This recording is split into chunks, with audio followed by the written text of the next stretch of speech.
Hello friends, मैं हूँ विनीता शर्मा और जैसा कि मैं हमेशा कहती हूँ, कर्म करो ऐसा कि दुनिया आपसे प्रेरणा ले। और आज बात पते की मैं लेकर आई हूँ जो हम सब जानते हैं, हम उसको फॉलो नहीं करते हैं, हम उसको जीवन में आत्मसात नहीं करते हैं। यदि हम सुनी हुई बातें जो हमें सही लगती हैं, सटीक लगती हैं, उनको अपने जीवन में आत्मसात कर लें या उतार लें, तो आप समझ लीजिएगा कि आपका जीवन सात्विक जीवन है। क्योंकि कर्मों से कोई बच नहीं सकता। मैंने आपको एक बार पहले भी बताया है कि हम कर्म करने को स्वतंत्र हैं, लेकिन फल भोगने के लिए हम स्वतंत्र नहीं हैं। जैसा हम कर्म करेंगे वैसा ही हमें उसके अनुसार फल मिलेगा।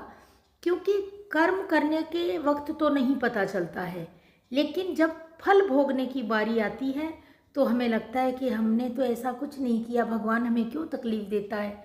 और दोस्तों, आज मैं बताना चाहूँगी कि भगवान कभी किसी को या ईश्वर परमात्मा कभी किसी को अपनी मर्जी से कुछ भी नहीं देता है।